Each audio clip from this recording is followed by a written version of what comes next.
If you've been watching Claude lately, you'll understand how scary good it is at Excel and just kind of understanding structured data.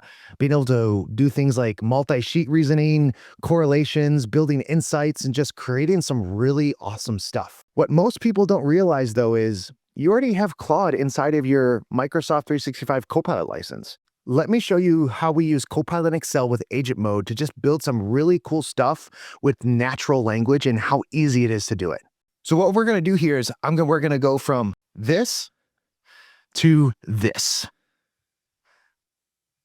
So the scenario is my executive leader came to me and said, "Hey, my CFO reached out to me and they want the Q2 financial summary of all of the paramedic overtime in a variety of different counties." And he gave me all of this raw data that you see here. And what I'm going to do is I'm going to show you how I built all of that in 6 different prompts. And then we're going to have some real time. There's some perspective I have here on the role of AI and doing things like this and what it means for us as humans and the user. And then lastly, we're going to get out of agent mode and we're going to hand this back off to the CFO. We're going to let the CFO use Copilot to generate some more high-level insights on here because maybe this is a lot of data and I just need some talking points. I'm going to use Copilot to help me generate those talking points when I give this back to my CFO. So the first thing we need to do is open up Copilot and get into and start editing with Copilot, aka agent mode. So the first thing we're going to do is go to the bottom here, and I'm going to select this Copilot here. In some of your Excel, you may see Copilot in the ribbon here. So mileage may vary a little bit. The next thing we're going to do is we're going to hit this plus button, and we're going to see this agent mode, and that's going to bring up the more deep reasoning models to be able to do all of the cool stuff that I'm going to show you here. Before we dive into that, one of the things I want to call out is, because we talked about Claude earlier, is you also may see this auto switch up here. If you select that, you have auto, and then you can also manually select which models you want to use for this analysis. So the thing that I want to call out here is your organization has to enable Anthropic in order for Claude to show up here. So if you don't see Claude, it's most likely that your IT admin has not enabled it. So the first thing I want to do as a data scientist is I want to start kind of framing out my data. So I'm going to go ahead and put this prompt in here. What this prompt is going to do is start framing this out. You'll see it's going to build some kind of like tables and stuff like that, but taking the raw data and building it into a table so it can be used later for dashboards and so forth. Important thing here is when we're using agent mode or Copilot in Excel, it does take some time. This is something that it's doing through some deep research. It's using Python coding and so forth to really build out this data. So give it some time. I'm going to let this run and I'll be right back.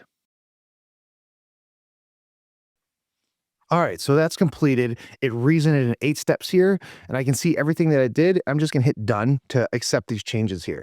And one of the first things you notice is a lot of this is put into tables, but you also see here that I have a dashboard and an SBAR report here. These are 2 things that were not here previously. I just had all of this stuff up to quick aggregate. So I've got my dashboard. Nothing's really here yet, but I asked it to create it, and I asked it to create an SBAR report. So now I'm going to put in my next prompt here, and this is where I'm going to actually ask it to start creating some stuff on the dashboard here. So let's go ahead and put our next prompt in. All right, there we go. We got our dashboard here. Let's go on to our next prompt where we're going to actually start building out a little bit more of the story here.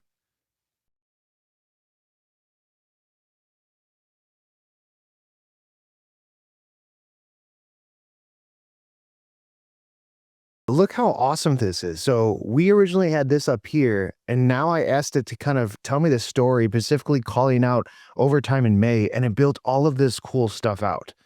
That is super awesome. Operational risk and all of that. So super sweet. I think we're at maybe around 10 minutes so far, and I'm building all this stuff out. Now let's build out the SBAR report here.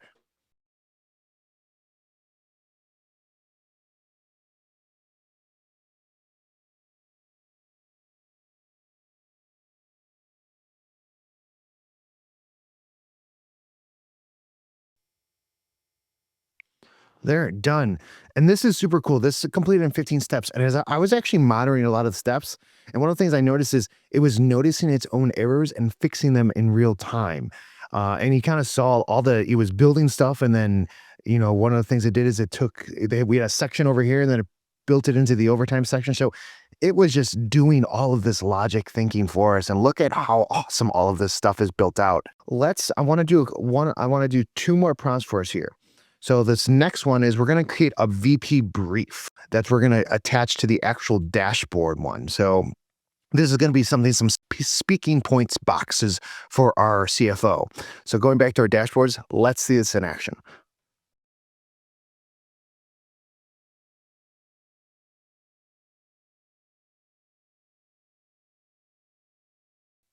There, done. It took me a moment to find it. I'm like, where is this thing? But it's all the way at the bottom here, which is awesome. But look how cool this is. I asked it to give some talking points, and it built its own questions and answers. It built a decision needed from CFO. And honestly, this stuff here is gold. Like when we think about what executives are looking for, they're looking for data like this. Tell me what I need to do and what decisions need to be made. And I think that's super cool for an AI to be able to just understand and build those type of insights and questions and answers. So the next thing I want to do here is my very last prompt, and I want to create a what if scenario for my CFO. So let me copy this prompt over here. So this is a stress test, I would say. And it's actually going, what it's going to do is going to create a whole new sheet here. So we've got our dashboard, SBAR, and we're also going to create a what if sheet. Let's see how this goes.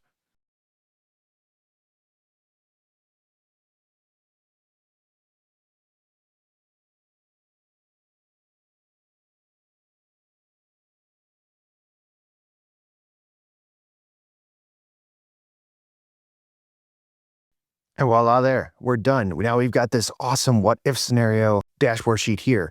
And it was completed on 17 steps, but this is super cool. Like being able to build all of this stuff directly within Copilot with Excel. So we've got our whole dashboard set up. It's ready. We've got all of our insights, our data points, and so forth.